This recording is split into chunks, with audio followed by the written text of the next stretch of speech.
All right, let's talk straight. You do everything right. You schedule your annual checkups, you listen to your doctor, you take your health seriously. But what if I told you that some of the very tests designed to protect you could, in some specific situations, actually increase your risk for a major health event like a stroke? Sounds a little backward, right? It's like buying a state-of-the-art home security system that occasionally forgets to lock the front door. Look, I get it. If you're over 60, you've probably felt that little twinge of concern. Maybe you're feeling a bit more tired, a little less steady, and you just want to be proactive. You put your faith in the system. But here's the thing the brochures in the clinic don't always tell you. Our bodies after 60 are different. They're like classic cars, still running beautifully, but a bit more sensitive. Today, we're not here to scare you. We're here to empower you. We're pulling back the curtain on 5 common medical tests that, while often life-saving, carry hidden risks for seniors that you need to know about. The goal? To turn you from a passive patient into the confident CEO of your own health. And hey, if you believe that knowledge is power, do me a quick favor and tap that like button right now. It tells YouTube that this is valuable information and helps us reach more folks just like you. It means the world to us here at Health Compass. So why is this so critical after 60? It boils down to one word: resilience. As we age, our body systems, our cardiovascular system, our kidneys, our blood vessels, lose some of their bounce-back ability. Think of it like a suspension bridge.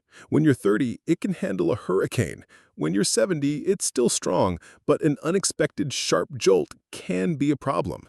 For example, a sudden spike in blood pressure during a test might be nothing for a younger person, but for someone whose arteries have seen a few decades, it could be the tipping point. Think of Margaret, a 74-year-old from Ohio. She had managed high blood pressure for years. During a routine stress test, the sudden strain was too much for a fragile vessel in her brain, and she suffered a mild stroke. The test didn't cause it directly, but it created the perfect storm in a system that was already vulnerable. Okay, let's get into the practical stuff. We're going to break down 5 common tests. For each one, we'll talk about the risk, the simple science, and most importantly, the exact questions to ask your doctor. Ready? Let's dive in. First up, the CT scan with contrast dye, the clear picture that can stress your system. The benefit is that the dye makes your blood vessels and organs light up like a Christmas tree, helping doctors spot problems. But the hidden risk is that that little injection can put a sudden strain on your cardiovascular system. Here's the simple science.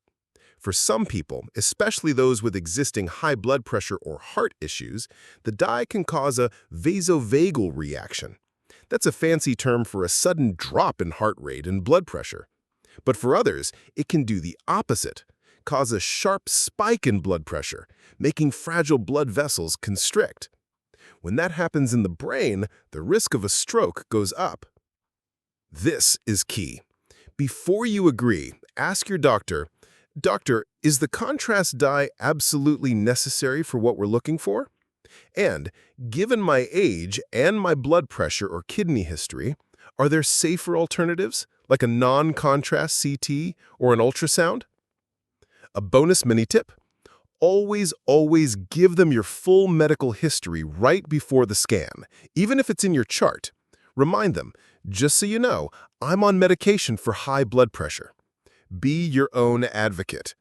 Have you ever had that weird, warm, flushed feeling from contrast dye? I know I have. Let me know in the comments. Next on our list, the treadmill stress test, pushing your heart a little too hard. The benefit is that it shows how your heart performs under physical stress. Makes sense on paper. The hidden risk is that for a senior with underlying plaque or stiff arteries, it's like revving a classic car's engine into the red zone. Here's why. As the treadmill gets faster, your heart rate and blood pressure soar. This intense, sudden demand can, in rare cases, cause tiny, unstable plaques in your arteries to rupture or cause dangerous heart rhythms.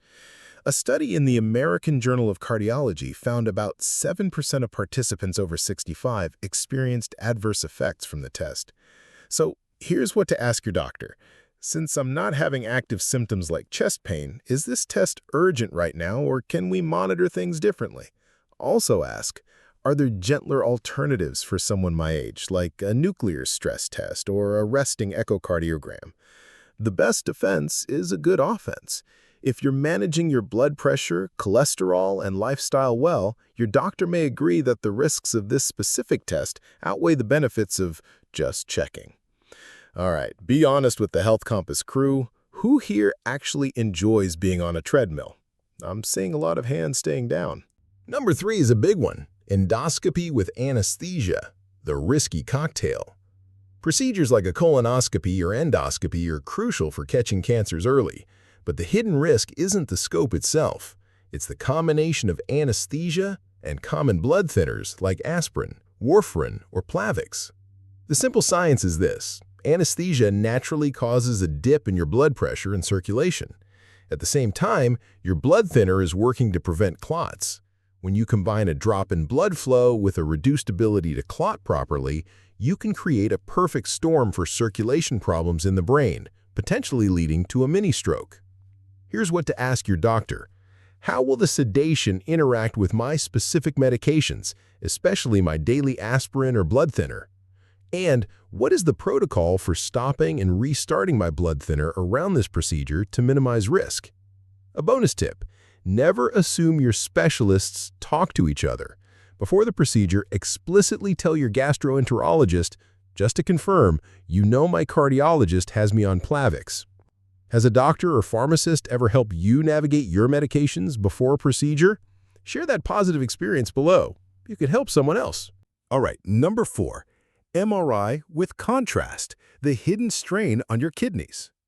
MRIs give incredibly detailed images, and a contrast agent called gadolinium can make them even sharper. The hidden risk is that your kidneys have to filter this stuff out, and aging kidneys aren't always up to the task. Here's the science. Gadolinium is a heavy metal.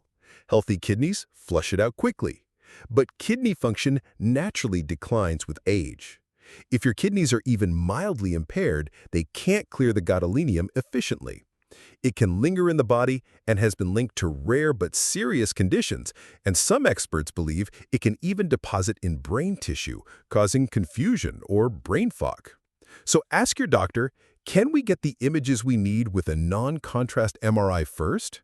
And if contrast is essential, ask this. Can we please do a simple kidney function test, a GFR blood test, beforehand to make sure my kidneys can handle the dye? This is non-negotiable. Before today, did you know about the gadolinium risk with MRIs?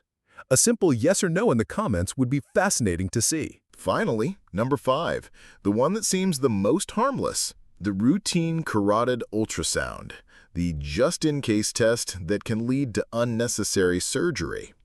The benefit is it's a non-invasive way to check for plaque buildup in the neck arteries. The hidden risk is over-screening. Finding some plaque is extremely common and normal as we age. A positive result can send you down a rabbit hole of anxiety and lead to risky, unnecessary procedures.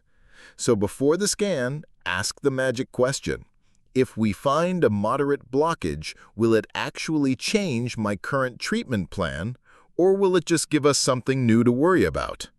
A quick tip, if a surgeon ever recommends a procedure for a blockage that was found incidentally and you have no symptoms, a second opinion isn't just a good idea, it is absolutely essential. What do you think is more stressful, not knowing or knowing something that might not even be a problem? Let me know your thoughts. Okay, wow, that was a lot of information. Let's boil it all down into a simple, powerful action plan. Just remember the acronym QUEST, Q-U-E-S-T. Q is for question the routine. If a test is suggested just in case, politely ask, what are we looking for, and why now? U is for unveil your history. Proactively mention your key conditions and medications. E is for explore alternatives.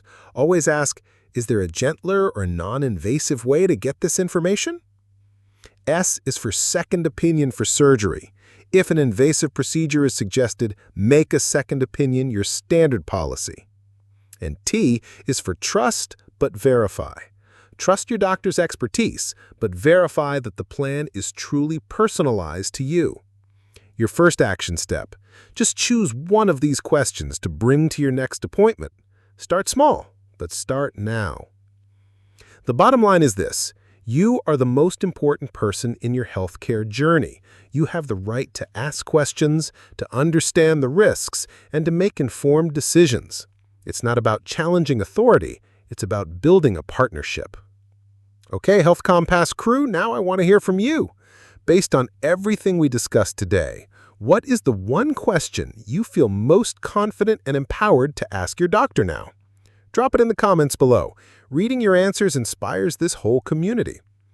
And if this information could help someone you love, a parent, a spouse, a dear friend, please click that share button. You could be giving them the exact tool they need to protect their health and give them peace of mind.